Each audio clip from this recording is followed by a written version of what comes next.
Penuntun Saat Teduh Sinode Gereja Kristen Jakarta, Kamis 1 Oktober 2020. Misi Allah yang memuridkan. Matius 4 ayat yang ke-19. Yesus berkata kepada mereka, "Mari, ikutlah aku, dan kamu akan kujadikan penjala manusia."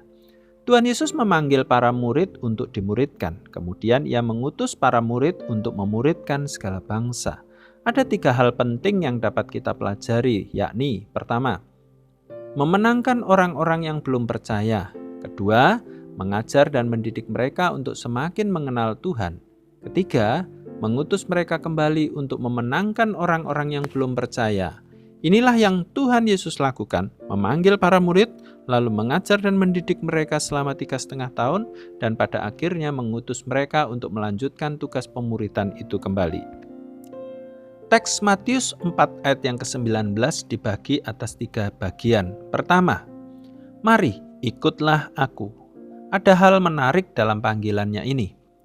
Yang pertama, Ia memiliki otoritas untuk memanggil orang-orang yang akan dimuridkannya. Kedua, Ia menginginkan agar dirinya menjadi pusat hidup para murid, bukan lagi dunia ini dan diri sendiri. Yang ketiga, Ia menginginkan agar setiap pengikutnya berjalan bersamanya setiap hari.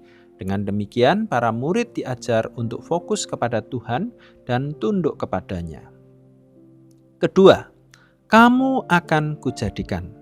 Ini adalah proses pemuridan yang Tuhan Yesus lakukan, yakni mengubah seorang penjala ikan menjadi penjala manusia. Para murid berubah dari seorang berdosa menjadi seorang yang dilayakkan. Pemuridan mengajarkan para murid untuk bisa memahami hati dan visi Allah bagi dunia ini. Yesus menghendaki para muridnya berbelas kasihan kepada mereka yang belum percaya. Ketiga, penjala manusia. Ini sesuai dengan rencana Allah yang semula, yakni agar manusia menjadi mitra Allah dalam mengerjakan pekerjaan-pekerjaan yang telah Allah rencanakan. Efesus 2 ayat yang ke-10. Allah menghendaki kita menjadi alat di tangannya untuk memuridkan orang lain. Ini adalah amanat agungnya. Matius 28 ayat yang ke-19. Mulailah dengan bertekun membangun relasi kita dengan Tuhan semakin erat. Kita akan mengalami transformasi hidup hari demi hari. Semakin lama kita semakin menyukai dan mengasihi, menaati Tuhan kita. Manusia lama kita semakin tereduksi, sementara manusia baru terus bertumbuh ke arah serupa Kristus. Disinilah kepekaan kita semakin terbangun untuk merasakan dan menangkap visi dan isi hati Tuhan kita, yaitu memuridkan yang lain.